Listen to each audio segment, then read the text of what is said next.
weren't chopped liver, but.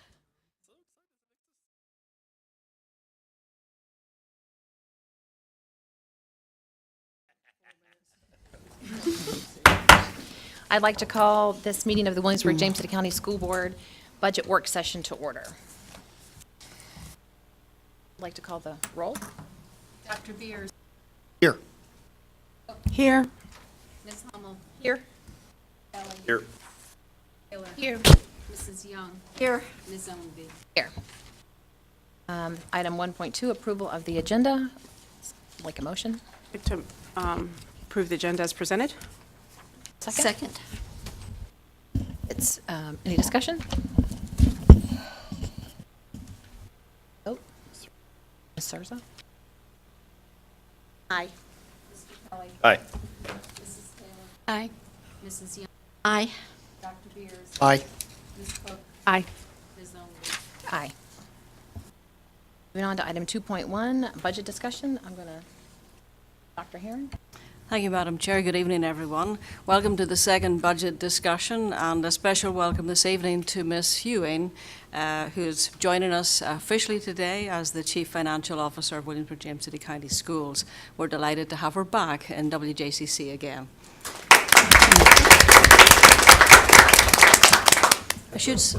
I should say this is her third official day, but she's presenting a good piece of the presentation tonight, and then staff will be taking pieces of it to provide information that's pertinent to their specific area. So I'm going to hand over to Ms. Ewing. Thank you, Dr. Herron. So our agenda for this afternoon's budget discussion includes a review of the revenue and expenditure outlook information previously shared by Mr. Jarrett, a review of the mandatory and essential expenditures as they align with the strategic goals, an overview of additional budget requests and savings, and then lastly, we will review the next steps in the budget process.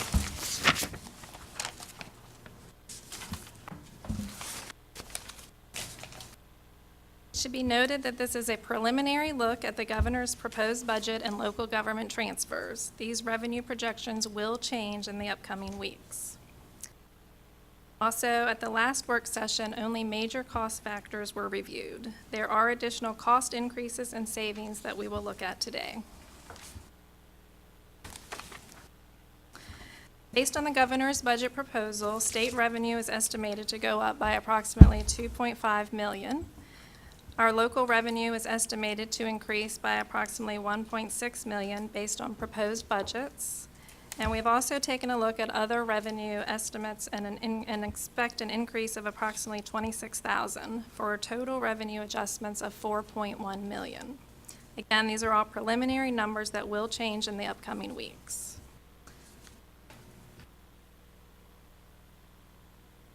Now let's move on to the mandatory and essential expenditure summary that was shared at the last work session.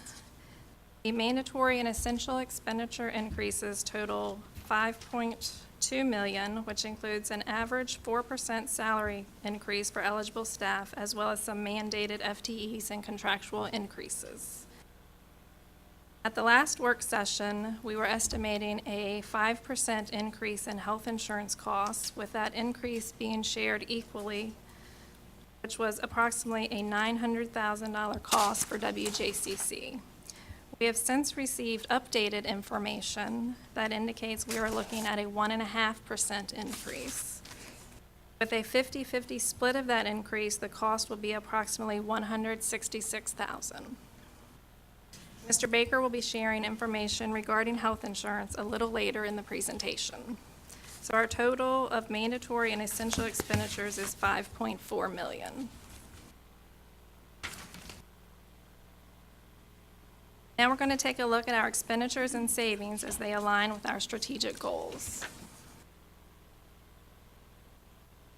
While building the budget, we use the principles and priorities of our current strategic plan, Elevate Beyond Excellence, to guide the development of the budget to ensure that the goals align with the plan and that it supports the needs and goals of the school division, taking into consideration the input of our stakeholders.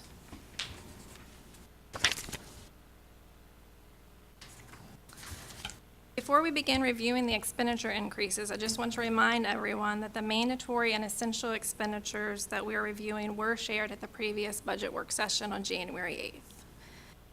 Expenditures related to Goal 1 of academic achievement and career readiness include 3 FTEs for Bright Beginnings, accountability, testing increases, and various licensing requirements for instructional technology. There is a new cost on this slide of $100,000 for increases in New Horizons tuition. We do anticipate this number to go down as it is based on their preliminary budget estimate at this time. Now, Mr. Landers and Ms. DePaula are going to share with you additional expenditures related to Goal 1. Good afternoon, Madam Chair, members of the board, Dr. Herron. The additional Canvas and digital badging licenses will provide licenses for all teachers in Canvas to support online PD within the same platform that's used to deliver online and blended courses. It will also support our one-to-one program at the middle schools as well as expansion into the high schools as we provide support to our. Good afternoon. I'm here to present the additional expenditures in the area of instruction. These are not in any order of priority. Our first additional expenditure is career investigation software. In order to meet the requirements of Profile of a Virginia Graduate, we're currently reviewing web-based academic and career planning strengths, interests, and passions to post-secondary and long-term goals. It helps middle and high school students explore college and career interests, create actionable goals, and find their best fit path after high school. All information will be housed in a personalized student portfolio account, easily accessed by students, families, and appropriate school personnel. Next, we're looking at an increase in the Commonwealth Innovation courses. As you remember from last meeting, the Program of Studies presented 5 new Commonwealth Innovation courses for each of our 3 high schools to offer in the coming year. This money will cover startup costs for new projects covered in these courses, as well as any consumable items. Next, we have Dreambox. Dreambox is an online interactive math program that was initially purchased in 2017 to serve the needs of K-1 students. It's a technology resource that is aligned with the Virginia Standards of Learning and helps support conceptual learning in mathematics and provides differentiation for each student. Building administrators expressed the need to expand this resource to grade 2 as well as all self-contained classrooms. Next, we have translation services. We're increasing our budget for translation services due to the rising number of meetings and events in which our English learners and their families participate. This amount also reflects an increase in the hourly rate of $45 to $60 per hour. This is the first time in my tenure as both ESL coordinator and senior director that we've seen a raise in that. Next, we've had PSAT. We're adding the PSAT 8-9 exam to be administered to all 9th graders. This tests the same skills and knowledge as the PSAT SAT. It's measured whether students are on track for college and lets them know exactly what they need to do to have improvement. With this addition, students will also have access to personalized practice activities in Khan Academy, as well as access to AP Potential, a tool that identifies 9th graders likely to succeed in AP courses and will assist us in providing more opportunities for underserved students to access AP courses. We will continue to administer the PSAT National Merit Scholarship Qualifying Test to our 11th graders. I'll now speak to our need for an additional .5 social studies coordinator. As you can see from this slide, with the exception of Poquoson, WJCC is the only division that does not have a full-time social studies coordinator.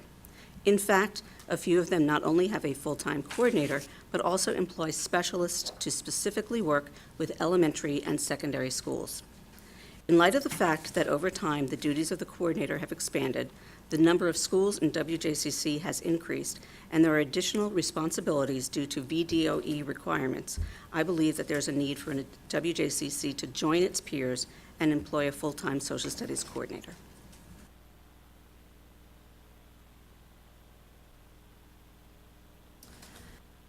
Our mandatory and essential expenditures related to Goal 2, educational equity, include special education FTEs as well as increased private day tuition costs. Ms. DePaula and Ms. Bourgeois will now share with you the additional expenditure requests related to Goal 2.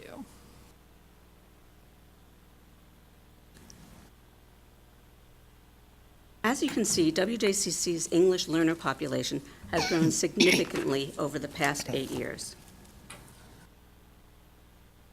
The Virginia Standards of Quality requires a minimum staffing ratio of 1 ESL teacher for every 59 English learners. Please keep in mind that this is the minimum requirement and does not take into account the varying needs of students with lower language proficiency, interrupted education, and acclimation into our community. We have seen a steady increase in the number of Ls with lower English language proficiency levels, known as ELP levels. As you can see, 62% of all WJCC Ls are level 3 ELP or below. 34% of all Ls are level 2 or below. 83% of K2 Ls are level 3 ELP or below.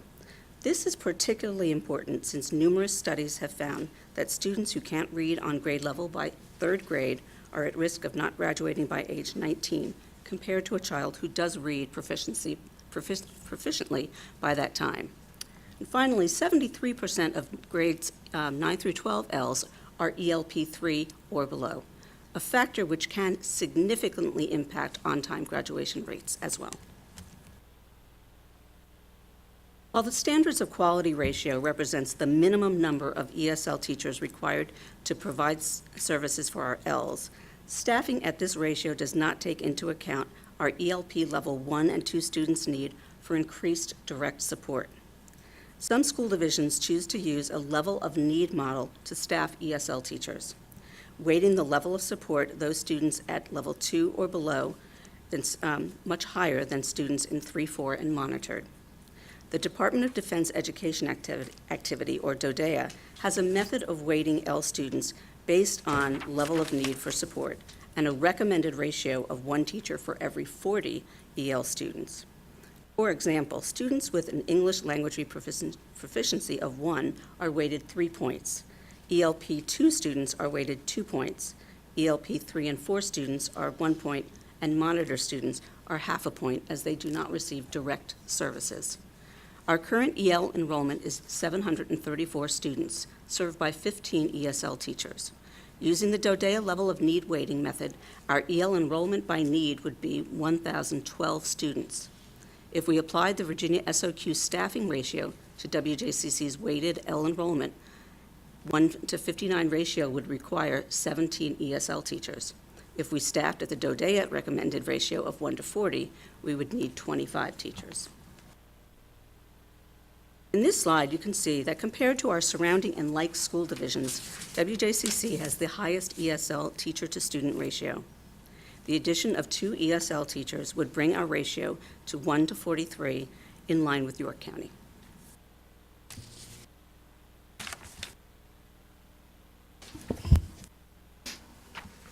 Good evening. The chart in front of you shows the 5-year growth in the number of schools offering our Emerging Scholars Program, as well as the number of students that we've served. You will see that in the past 5 years, there's been tremendous growth from only 2 schools serving 4 students to all 9 of our elementary schools now serving 154 students. In addition to providing services to our emerging scholars, the gifted resource position also provides weekly enrichment lessons to 1st and 2nd grade students, does push-in response lessons in the kindergarten classes, and tests all of our K2 students that are referred for screening. These services are currently provided through 3 part-time 0.5 FTE positions, which are scheduled to serve 3 schools each. Since 2015-16, it's been difficult to maintain stability in these staffing positions, and we've had to have 7 new hires to fill those positions. We believe this is due in part to the part-time nature of the position in relation to the workload requirements. The addition of a 0.5 FTE that you saw on an earlier screen would allow us to create 2 full-time positions to more adequately meet the workload.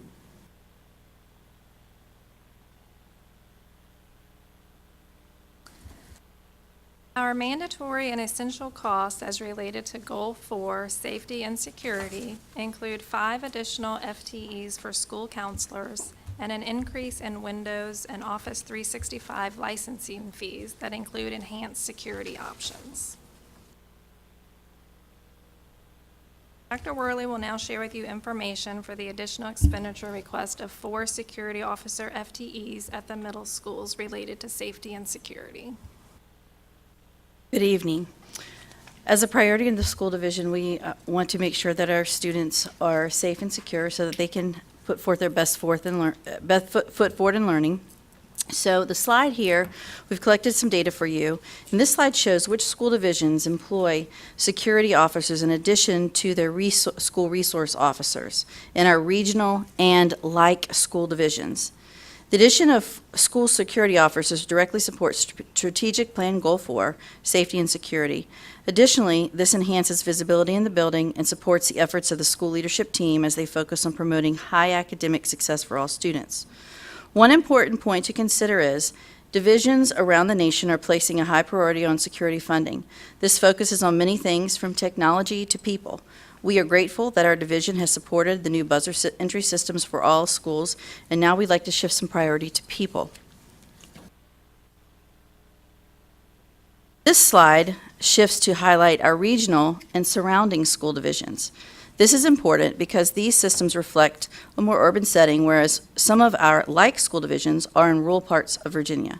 This slide highlights our surrounding divisions with regards to data on security officers.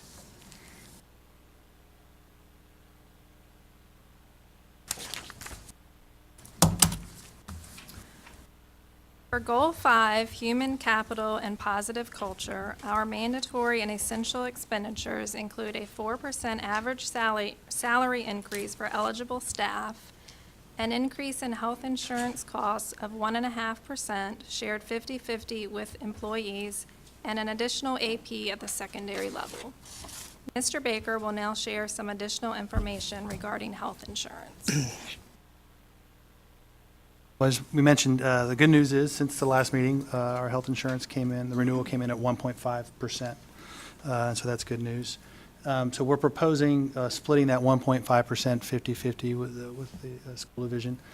And so that would mean health insurance potentially an increase for our employees of anywhere from no increase to the largest increase would be $18 a month in their health insurance, and I'll get into that in just a moment. Last board meeting, I showed you some different information about some of our more popular plans, and this is our $500 deductible plan. With this plan, the employees would pay next year $28 a month or a $1 a month increase. And just please note that's a very small amount. That's about 4% of the total cost. For employee plus spouse, next year they would propose they would pay $223 a month, and that'd be an $11 per month increase. And for employee for their family would be $280 a month, and it'd be a $16 a month increase. Next plan is our $250 deductible plan, and this is our most popular plan. And the employees actually pay the difference and does not cost the school division any extra because the employee's paying for that difference.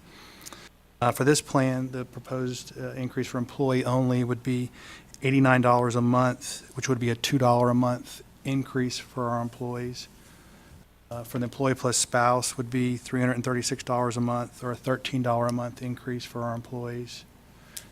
Employee plus family would be $446 a month, and that'd be the $18 a month increase, and that's the largest increase of all the proposed plans.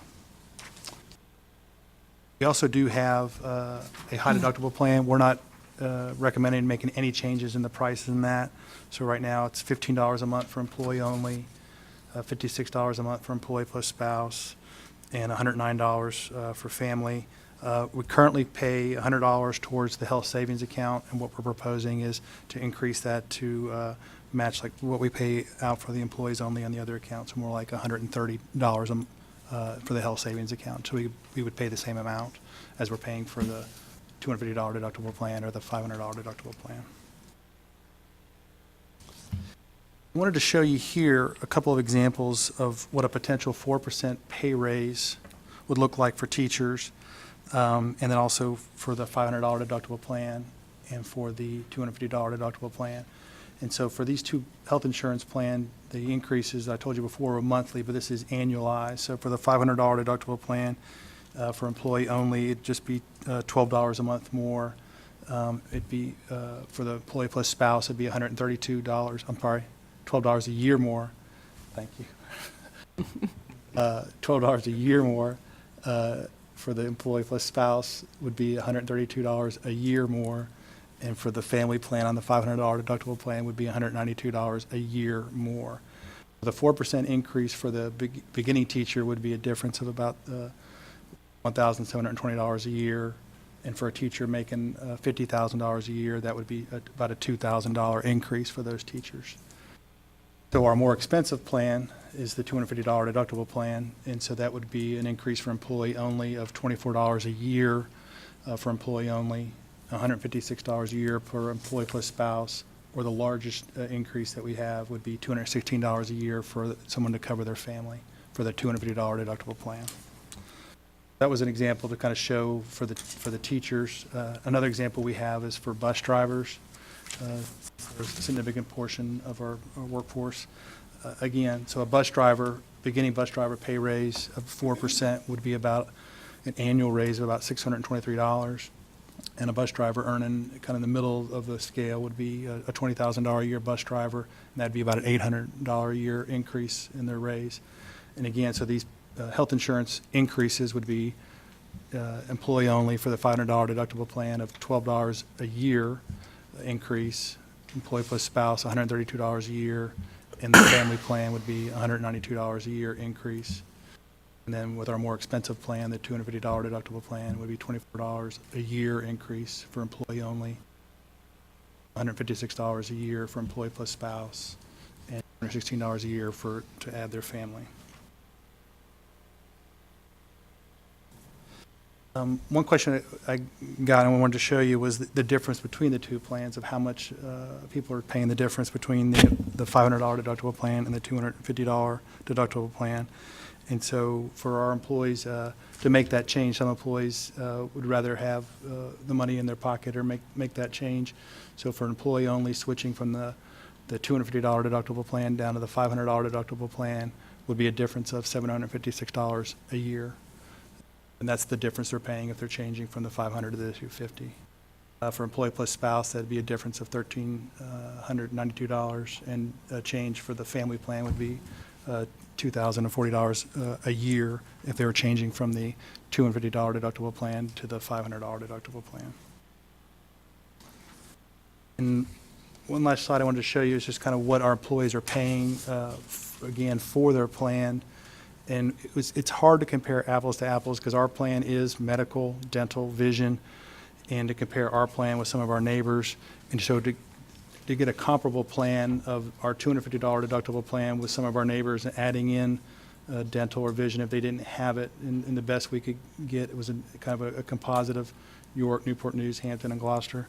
But for our employees only on this type of plan, our employees are paying out of their own pocket currently $87 a month.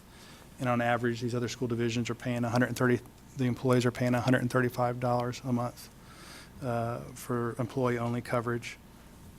For our employees, for employee plus spouse, they're paying $323 a month, and on average, the composite divisions is $480 a month that the employees are having to pay out of their own pocket for coverage. And then for family coverage, our employees currently pay $428 for the $250 deductible plan. And for comparable plans with our neighbors is $617 a month. Again, as we look at this, we kind of think, get the actual healthcare consumer involved and would not be out of line to have the employees share more of the cost.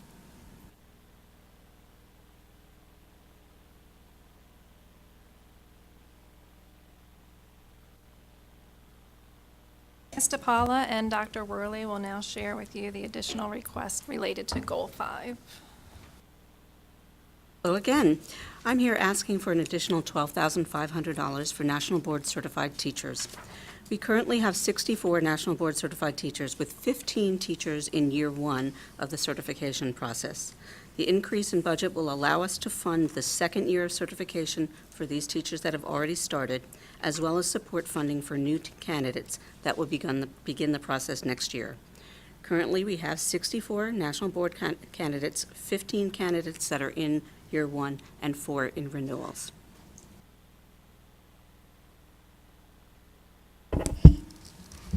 We are additionally requesting an additional assistant principal at the secondary level. The slide in front of you show the average number of assistant principals per middle and high school in our regional and like school divisions. These data show needed support for schools and leadership teams across our secondary schools. It is critical that we continue to enhance visibility and provide increased teacher support while continuing to build our administrative capacity over time. Most importantly, this will positively impact the overall success of our schools, to include academic growth for our students.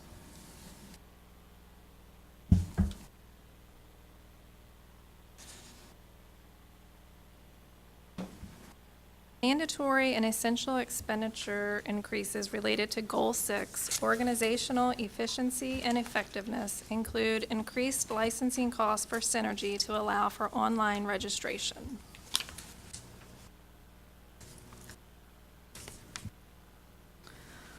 Also related to Goal 6 of organizational efficiency and effectiveness, we have identified savings in utility costs of $120,000 based on trend data from the past few years. In addition, through our partnership with our E-rate services consultant, we have been able to leverage lower-cost connection services, which have led to significant savings in our ongoing telephone and internet services lines, so we are able to recognize savings in this area of $90,000.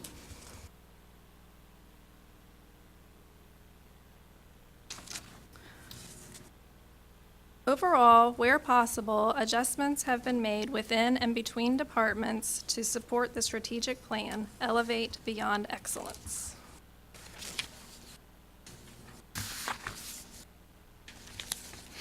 For example, in addition to the $120,000 in utility savings mentioned a minute ago, a small amount of savings has been realigned within the operations budget to offset expenses for the additional portable classroom at Matthew Whaley Elementary School.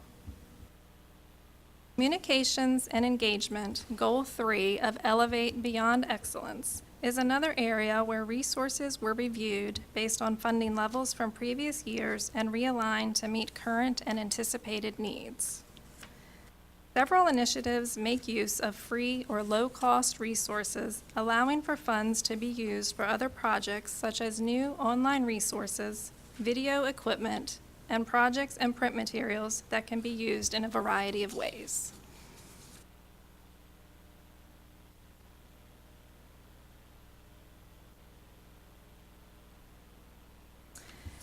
As was shared at the last budget work session, estimated attrition savings amount to approximately $1 million.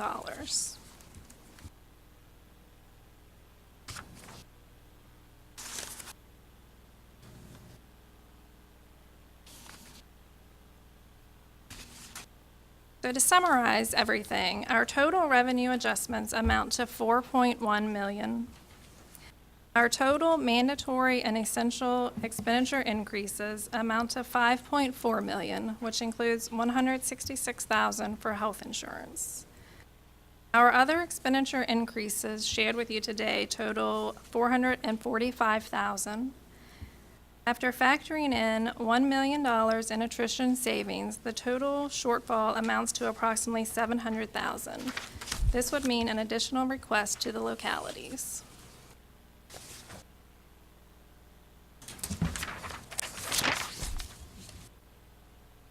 Our next steps in the budget process include the presentation of the superintendent's proposed budget on February 19th. A public hearing is scheduled for March 5th. A joint budget work session with the county and city is scheduled for March 15th. And the school board approval is scheduled for either March 19th or March 26th. Thank you very much, Ms. Ewing. Obviously, this is not the official proposed budget request, but what we've tried to do this evening is present a lot of our absolute needs moving forward to deliver the strategic plan. and really want your input and discussion around some of the data that we presented this evening, some of our needs, and just to get a sense of where the board's priorities are in relation to this. You will notice for the first time everything is very closely aligned to the strategic plan. In fact, I could probably lift this right now and take every single expenditure that we've asked for and tie it to a specific strategy within the plan, not even at the goal level. So we've been very careful and very focused, and really tried to say what we need, but also try to be very conservative in our approach as well, realizing that already we're asking for more than is on the table currently. Thank you, Dr. Heron. Before I toss it to the board for questions or discussion, I think Mr. Kelly and Ms. Cook have statements that they Madam like Chair, to as a make. member of the School Board of Williamsburg, James City County, I have an interest in the fiscal year 2019-2020 school budget because my wife is an employee of the WJCC schools. However, I believe I am able to participate in the consideration of and vote on the budget fairly and in the public interest. Ms. Cook. Thank you, Madam Chair. Likewise, as a member of the School Board of Williamsburg, James City County, I acknowledge that I have an interest in the fiscal year 2019-2020 school budget because I'm an employee of the Williamsburg Health Foundation. However, I believe I'm able to participate in the consideration of and vote on the budget fairly and in the public interest. Thank you. Thank you. Ms. Young. Okay, here we go. Okay, first of all, if you look on page 3 of the presentation, you talked about a mandatory essential expenditures increase, which includes a 4% average. I want to note that salary increase for eligible staff. I understand that if we go to 5%, it's an additional $1 million from what I understand. But when it says average salary increase, I'm concerned about what happens to those teachers and staff that are at the top of the pay scale. Are they going to get that 4%? Mr. Baker, do you want to come across and speak to the salary questions? Basically, from my understanding, Mr. Baker can tell me if I'm right, wrong, or somewhere in the middle, if teachers would take a step, but included a step as an average of 1.5%. Right. So there's still, everything above that would be an adjustment to the scale, so everyone would get something. Yeah, but I think one of the things that Mr. Baker presented at our last meeting, which as a retired teacher, this concerns me greatly. I understand about the 1.5% step, but you also said, Mr. Baker, that the pay at that level influences what happens for Social Security and possible other retirements. So I guess my question is, will a teacher who's at the top of the scale get a 4% raise? We haven't built the scale yet. I mean, I think some years in the past, we've had a cap at the top, and we have not added another step. In some years, we have added a step to the scale. Okay, because one of the things that is very mandatory in my idea of the budget is that every teacher, I don't want an average, I want every teacher to get that 4% raise. I think one of the challenges with that, Ms. Young, is we would have to add a step really to make that happen. We already have a much more extensive number of steps than most other divisions around us. Right, and I so that would understand be hard to do. It's not impossible. I think we need the guidance, from the whole board as to where their priorities would be. I know one of our priorities is to attract teachers throughout the scale to come to this division to work as we face more and more shortages in the teaching profession. But thank you. Absolutely, thank you. Ms. Cook? Thank you. I really appreciate your including 4% average. I think that is strategically essential and to the future of this division and its ability to do good work. But I am curious. Last year we did some adjustment based on kind of a partial compensation study for a certain sector.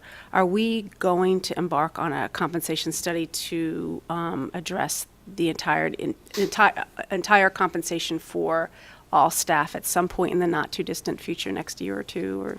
I believe the compensation study last year included everyone that was not on the instructional scale. It did not include teachers, but it included everyone else. Everyone, okay. And really, our teacher scale, we don't need a study to compare with others around us because that information's readily available, and we can compare ourselves with teachers. Am I right, Mr. Baker, in that assumption? So if scales or pay bands were adjusted last year based on the result of that study, or weren't, I guess, then that means that the market didn't call for it. Is that correct? Correct. Okay. That's correct. He says correct, yes. Yes, we made a lot of adjustments to certain pieces within the scale. Okay. Another comment about goal number 5 and the extra assistant principal.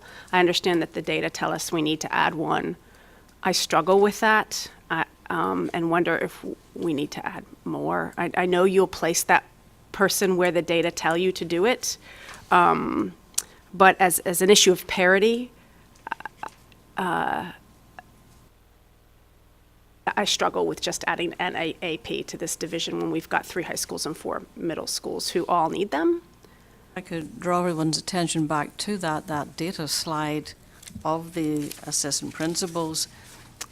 One is required by SOQ, so we don't have a choice, and we have added 1 more. We're cognizant of the overall ask from our local funding partners. If you look at the data, yes, there is a very good case to add an assistant principal at every middle school, and we would only be doing 2 of those this year. I mean, they would be busy, right? I mean, there's no shortage of work. We are understaffed, and what happens now is you have the principal and the assistant principal both working discipline as well as instruction within a building, and very often the principal does not have the opportunity to really lead the instruction in the building. Are we doing okay? Absolutely, but we are behind other divisions in this for sure. To me, that's not only an issue of parity across the schools, but also one of ultimately supporting instruction in the classroom, to your point. And so I would advocate, I don't want to get out of my lane and tell you how to do your job, but it just seems like that is something that is a concern to me. And then if I may, Madam Chair, I would like to just talk about the equity goal a little bit. I know no one's surprised by that. And I like that you're looking at the data to tell you where to add SPED and L resources. And I think the Emerging Scholars Gifted piece is great. But that's really an elementary school focus, and I think we already do pretty well when it comes to equity at the elementary school focus because how we deploy Title I resources. I would like to see something at the middle and high school level to address equity in the classroom, particularly when it comes to not just the SPED or the ELL population, but economically disadvantaged kids as well. So I'm anxious to at some point start looking at resources being deployed in that way as well. Yeah. If I could just for a moment, just to get a sense of the board's direction with the number of assistant principals. This is not a proposed budget. It's showing you the data. It's saying what we feel we would absolutely have to ask for, but if there's a direction or some sense from more than one member of the board that we really should be looking at the number of assistant principals at the middle school, then that would be very helpful for us to know today. I'm going to support. I think there is a need for another. We have had enrollment increases. We just opened a new middle school, and it happens to be an area where students are can be actually probably more challenging than they can be at the high school. And I think one of the reasons for having 1 to 2 assistant principals at a middle school is to have somebody there who's very much in charge of the management, the discipline, the behavior of students. And that has been traditional. I don't think we should be moving away from that. If anything, we ought to be moving closer to that again, because there is need for that. I'm disappointed that we're only asking for a half social studies position as a coordinator when I see the other divisions and That makes it a full. It makes it a full. That would make it a full. we have a half now, and then Yes. we will have a full. Yes, Okay, that so we makes it do a have full. Half post. Okay, well, then I'm not quite as unhappy,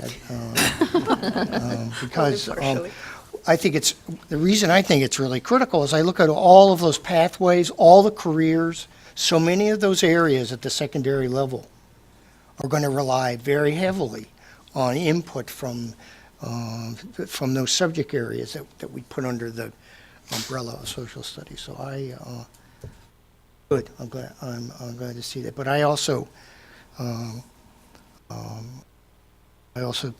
very much support an additional assistant principal at the middle school level.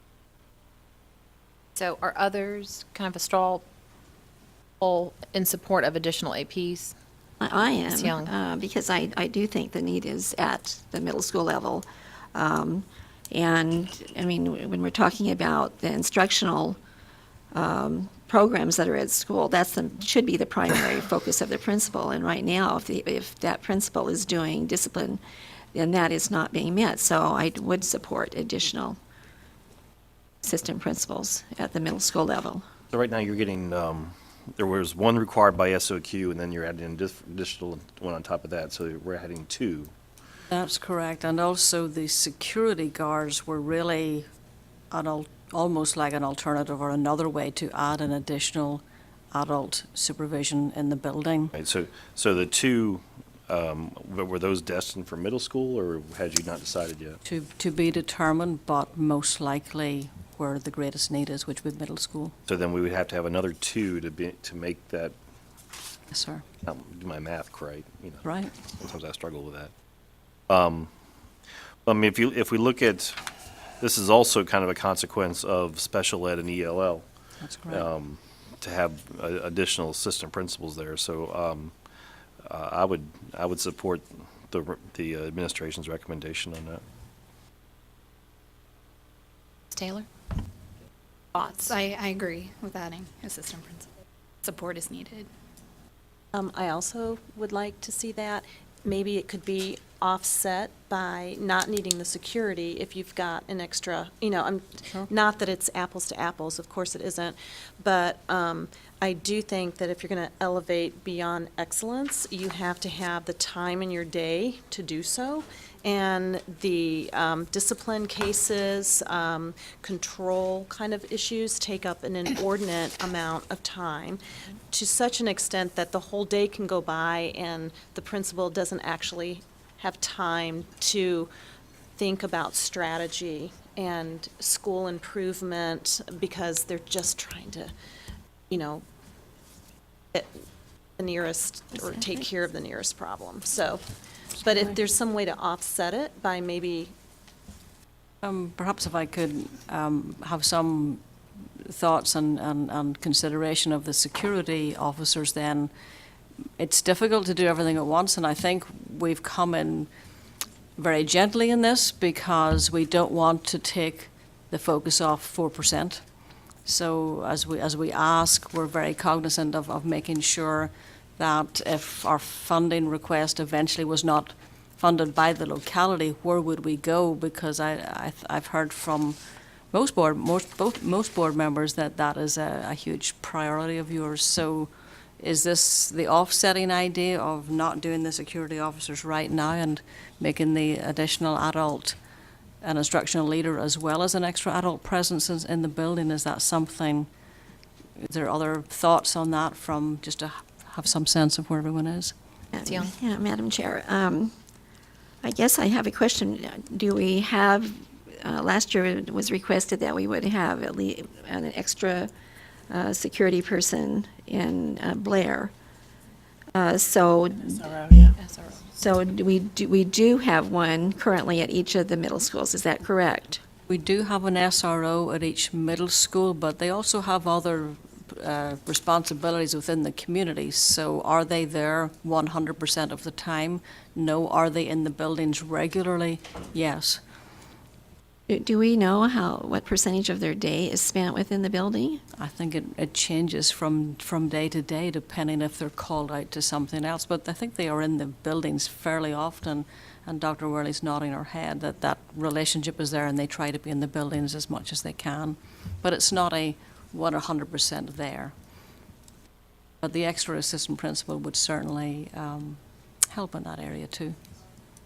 And I also, when I think of security guards versus an additional assistant principal, I think of someone who's committed for the long term to the school and committed to knowing the families and the children. And although we certainly can get that with security guards, when you have a assistant principal whose job is to really focus on the performance of the children in the school and getting to know them and making sure that you're doing everything that you can to promote learning, I think it might be worth a better use of our funds to have that level of person in the school and not have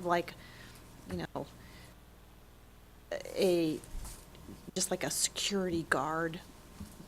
And I'm not saying we can't ask for both, of course. I mean, I think there's, in the big picture, 152,000 for 4 security officers gives us a lot of coverage that we don't currently have. So, if there any other thoughts from other board members on leanings in that? This isn't, if they want to continue to talk about that, it's fine. I've got another question if we're done with that.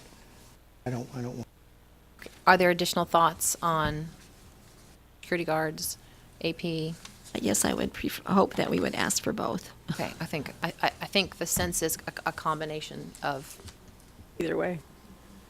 Well, I think I would just leave it up to the administration. I mean, if the SROs, if being part-time in the middle schools is a good use of their resources versus full-time, that's for the administration to decide, and the community at large, because they're doing work here and in the community. So as a taxpayer, I just, whatever the administration thinks is the right thing to do there.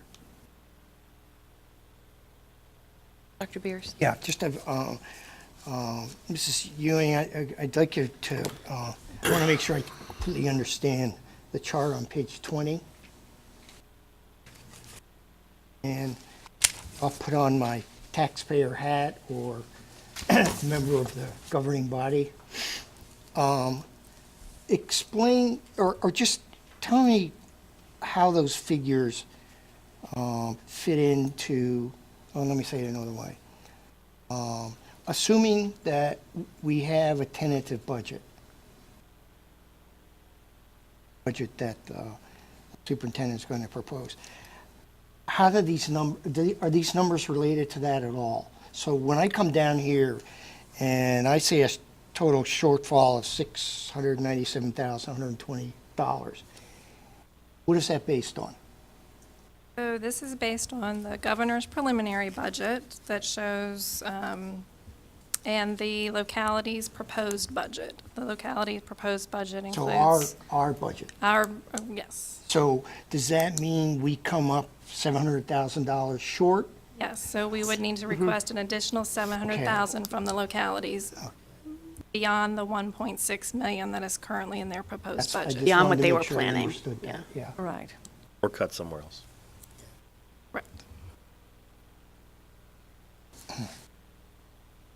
Are there any additional comments? I do have one question or comment. I guess on page 14 and 15, it just, so if you've got an average raise for teachers of, $2,000 and their health care goes up, my math is not great in my head, but, their math goes up, they've got a family for $216, then they, in effect, have an $1,800 raise.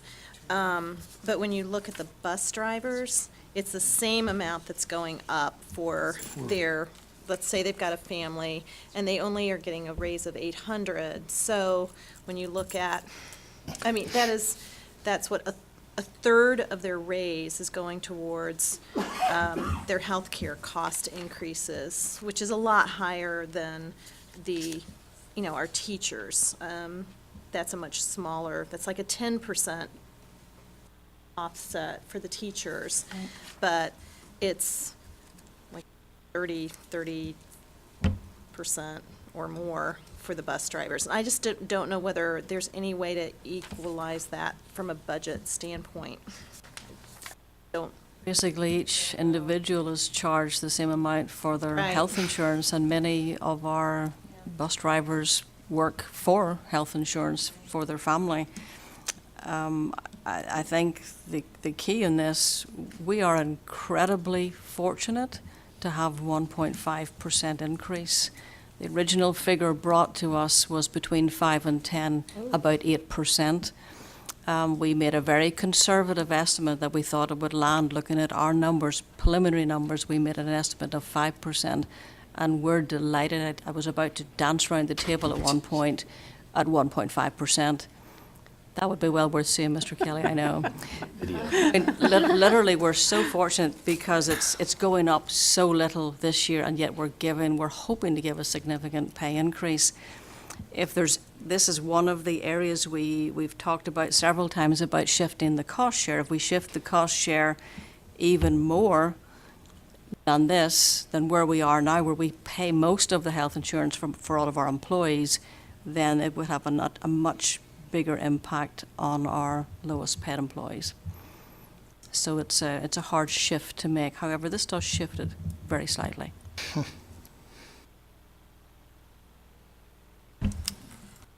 I have a couple comments if, I can go. go Yeah. ahead. So when I'm looking at the slide on page 3 about the 4% average salary increase, right now the governor has 5% over the biennium, Yes, That's correct? over the biennium. That's correct. So this puts us at roughly 7%, That's correct, sir. somewhere in that range. And so the other thing too, with the health cost increase, right now we have it 50-50. We could do it proportionally, right? Where if the school system pays 3/4 and the employee pays 1/4, you could have that raise go up 3/4 for the school system and 1/4 instead of 50-50, right?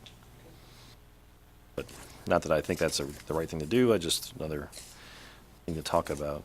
The social studies coordinator, I had to kind of smile because somewhere Lisa Manuel is smiling, because we've advocated for that for a long time, considering that we're pretty much everybody else is studying Colonial Williamsburg, Yorktown, Jamestown. We don't have a social studies coordinator. I just find that to be kind of interesting. The SOQ level for the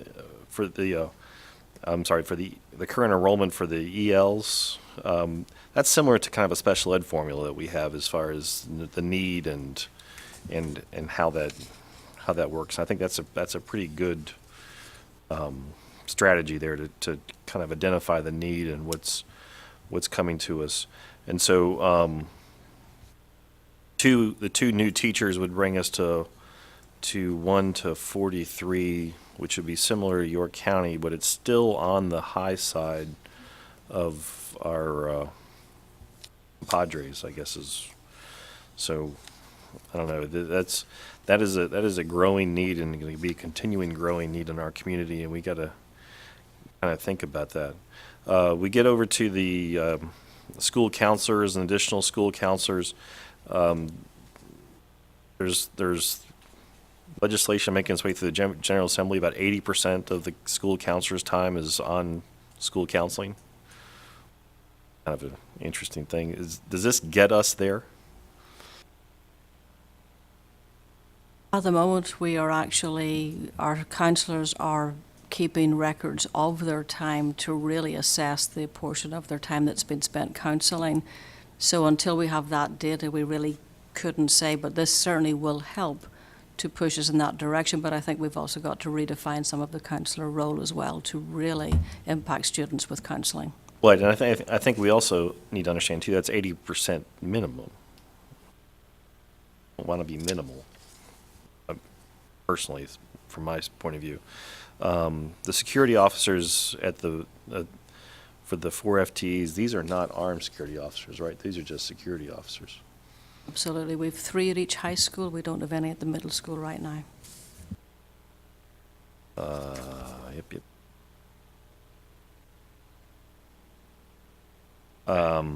National Board Certified teachers. So we have 64 teachers in the division that are currently board certified. And it's a 2-year program to get there, so we have 15 in year 1. And so we'll have some come into year 1 next year, and so the 12,500 that pays for, I guess, what is the per teacher cost right now that the 64 teachers already paid?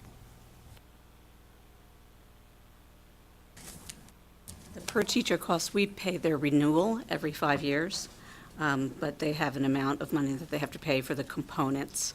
And so currently, 12,500 will give us about 15 teachers to start components 1 and 2 next year, and along with the money that's already budgeted for the current 15 to continue on with components 3 and 4. So we already pay a certain, this is an increase, not a new line. We had more this year, starting with year 1, than we've had in a long time. Okay. And so we put all of their money, and we had none in year 2. So we put all of our money into the year 1, and then we have to assume, Right. because we're trying to go out there and actively recruit teachers to get national board certification, that we're going to have more next year. So we want to really fulfill our promise to those teachers that started this year, that we're going to complete that. But we also want to have money in our pocket so that when we do this recruitment, that we can say yes to all teachers. Right, and so, and then after they cross the finish line, then what is their stipends for? Mr. Baker's looking it up as we speak. It's flipping pages over there. I think it's about 5,000. It's 5,000 the first year, and then each year after that it's 2,500. Mrs. Ewing is correct, by the way. Always.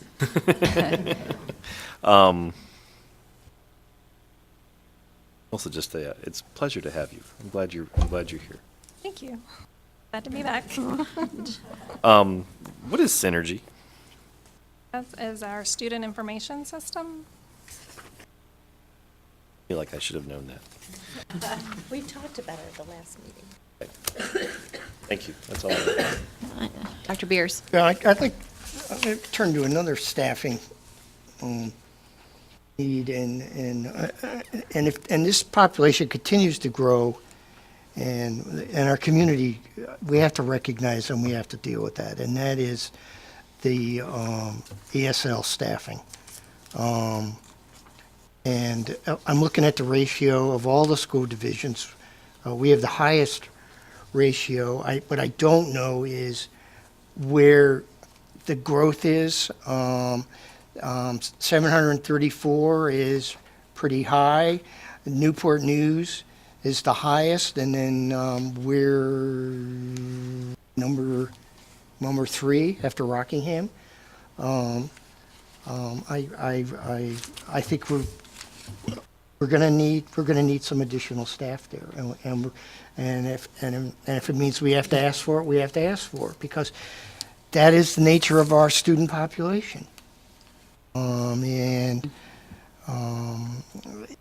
know we need an assistant principal, but if we continue to have this number of kids, we have to have trained professionals who can help those kids move on and join the rest of the group. So I don't know. So they're asking for 2, so do you think they should need more than 2? Well, that gets how us how will that affect our ratio? And frankly, 1 to 43. 1 to 40. 8 said that, 1 to 40. Yeah, we're actually. They obviously don't work with kids where English is not the primary language. The SOQ is 1 to 59. Yeah. See, it's TODEA is the one that recommends 1 to 40.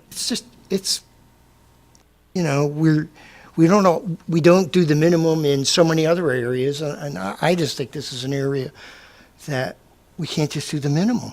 Well, the minimum is 1 to 59, I know. and we're at 1 to 49 now, and going to And 1 I to think 43. 1 to 49 is still really high. I agree.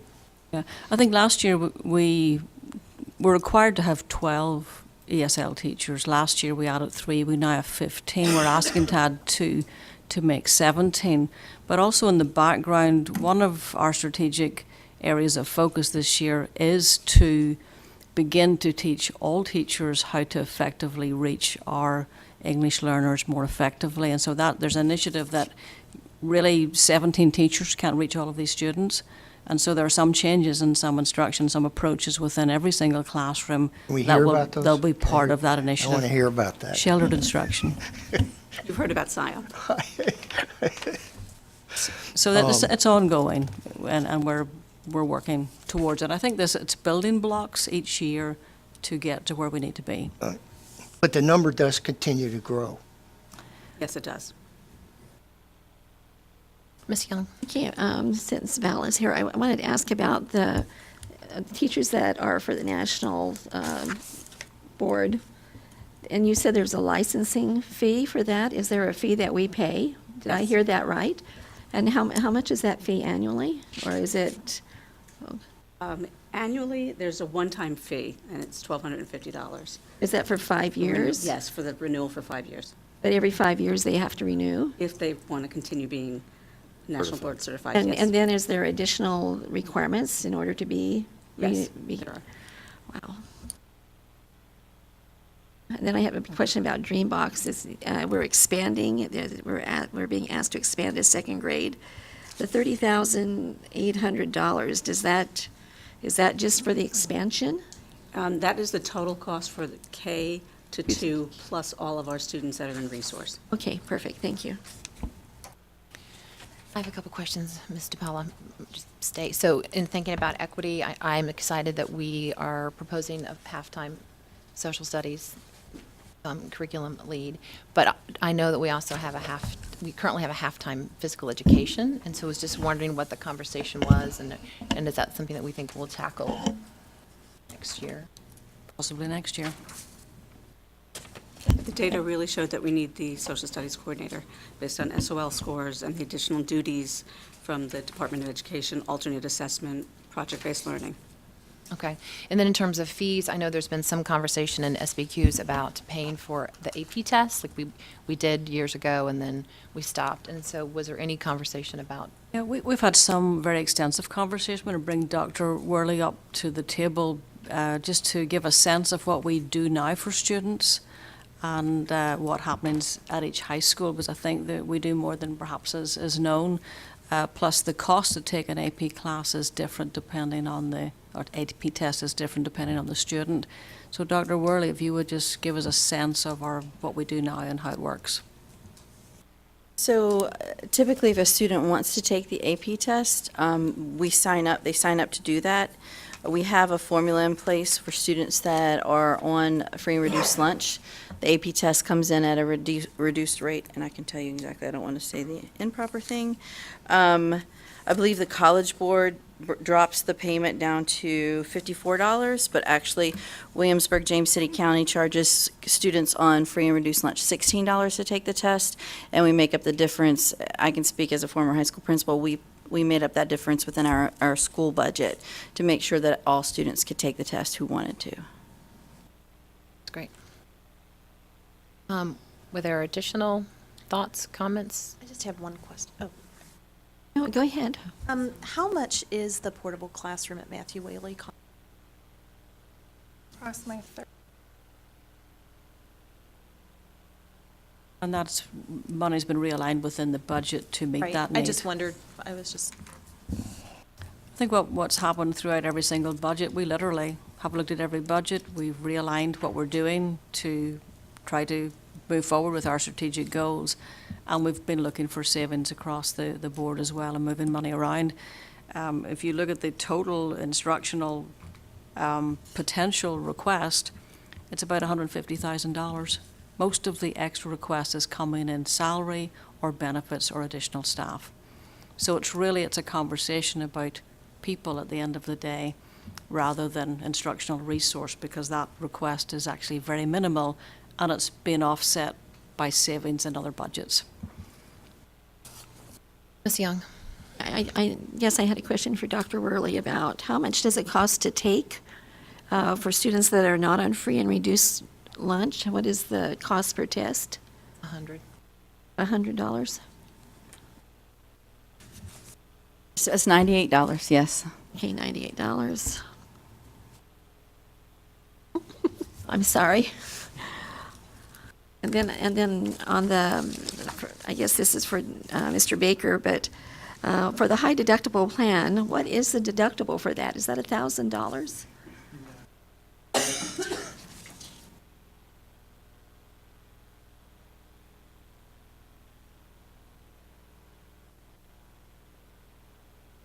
For employee only, it's 2,800, and for family, it's 5,600. Explains why. That's a lot. All you need to do is break your leg. That could take care of that real fast. I'd like to follow up on the AP. You don't have to, it's fine.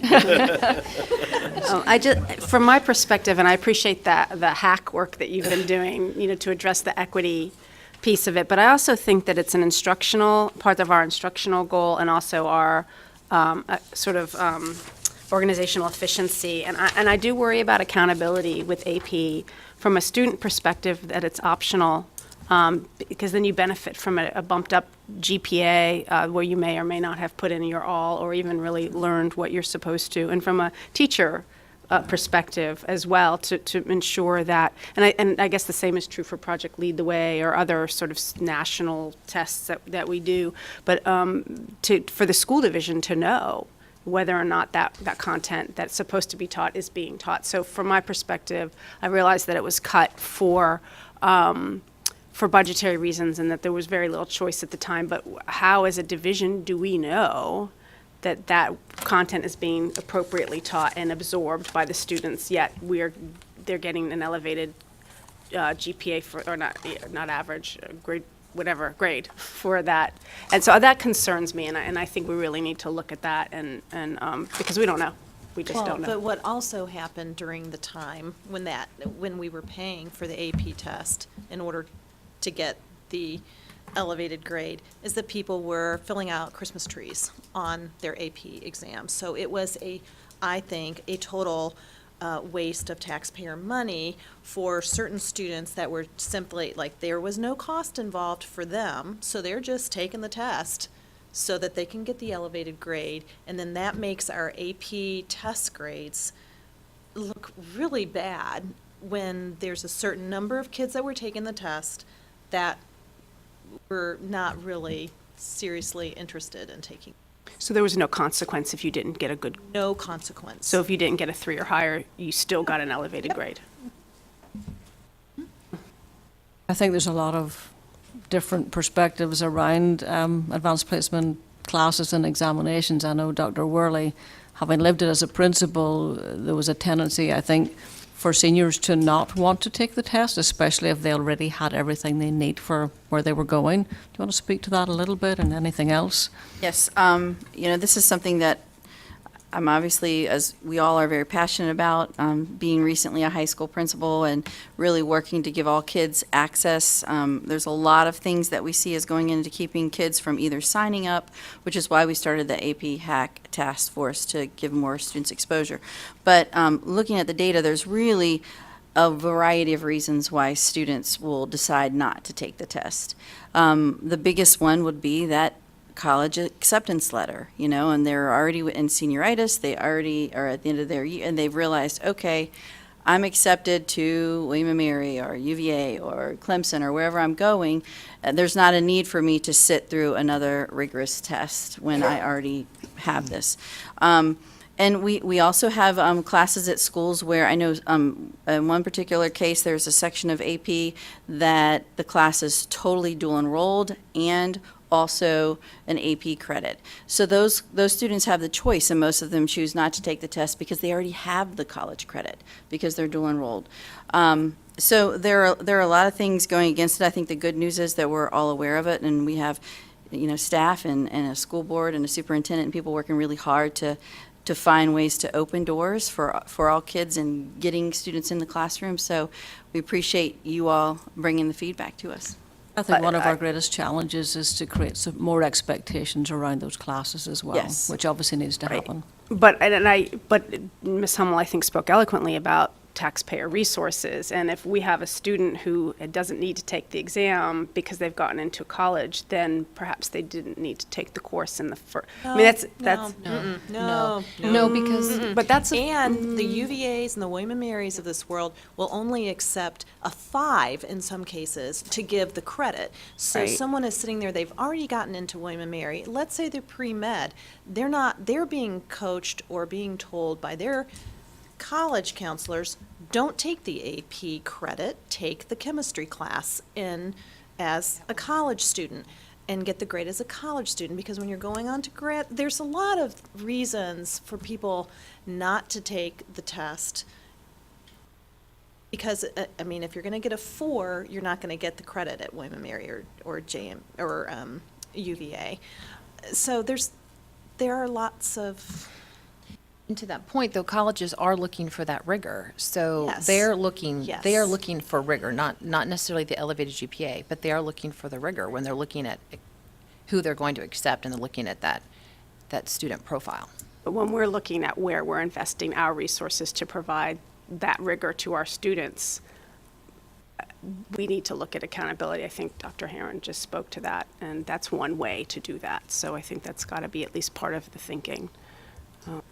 But also, I wanted to add to Dr. Beers and Mr. Kelly's comments about sort of being razor thin in the margins of SPED and ELL, and counselors spending 80% of their time, and then APs and other areas. I think we can't ask for everything that we want or need to elevate beyond excellence in 1 year, because that would be sticker shock associated with that. And I think we owe it to our funding partners to be methodical and slow and build. But to that end, when we project, and I mentioned this at the last meeting, but when we project in that proposed budget what our needs are going forward, I think we really are obligated to be more realistic about that. We know we're going to need more counselors. We know we're going to need, and so that's going to be more than 1.5%, or more, perhaps even more than 3% year over year over year. And I think that needs to be in writing, because I think we do ourselves a disservice when we formulaically project, and then everybody relies on that because that's what we've projected, and then every year we need more. And so I think we need to build that in. And I know we can't project exactly, but I think we need to do that better. And if we look at the growth, it's not linear. I mean, it's definitely got a high curve where it's accelerating. So will it accelerate and plateau somewhere? I don't know, but it's not there yet. I just have a question. Can I ask a question about the material that's in here? Absolutely. Okay, I was looking at the state revenue summary and definition since the governor has proposed his budget. But it says salary supplement. The state share of salary increase for SOQ instructional personnel. But where does that show up on the cost centers? Does that show up in the individual cost centers, or where would I find that? I've been looking for it, and Specific revenue line, it's not in individual cost centers. There should be a revenue detail that would have that revenue line item. yeah, if you could just point me to it, I'd appreciate it, because I need glasses to read some of this. But please, I'd appreciate Ms. that very Ewan will much. spend some time with you to take you through it. Ms. Okay, Young. great, that would be wonderful, thank you. Any additional comments, feedback? I was going to kind of summarize. So I just wanted to echo, I think we mentioned this the last budget meeting. This format, I think, is a great format, and is a way for us to be thoughtful and to discuss. I like it way better than the sticky dots in the past. So this is definitely meaningful, and I think for our listening public to understand the need for the ask and to show that data and to show how our demographics are changing. This is just a wonderful way to talk about it and present it to our funding partners, to the community. So do you have what you need from us in terms of pulling together your proposed budget? I believe so, thank you. Really appreciate all of your input tonight and thoughts on the various things in the budget. Any additional thoughts? Thank you for the Hold on, time Harv. of of the cabinet, for their time and for answering our questions, and welcome aboard. Thank you. Yeah. I think if you have any additional questions or anything else, if you could send it to us as soon as possible, because following this meeting, Ms. Ewan will be building the budget, the proposed budget, to bring back to you in a number of weeks. Also, at the next board meeting, there will be an opportunity to again discuss the budget. Okay, with that, this meeting is adjourned. Got to learn to hit it a little harder than that.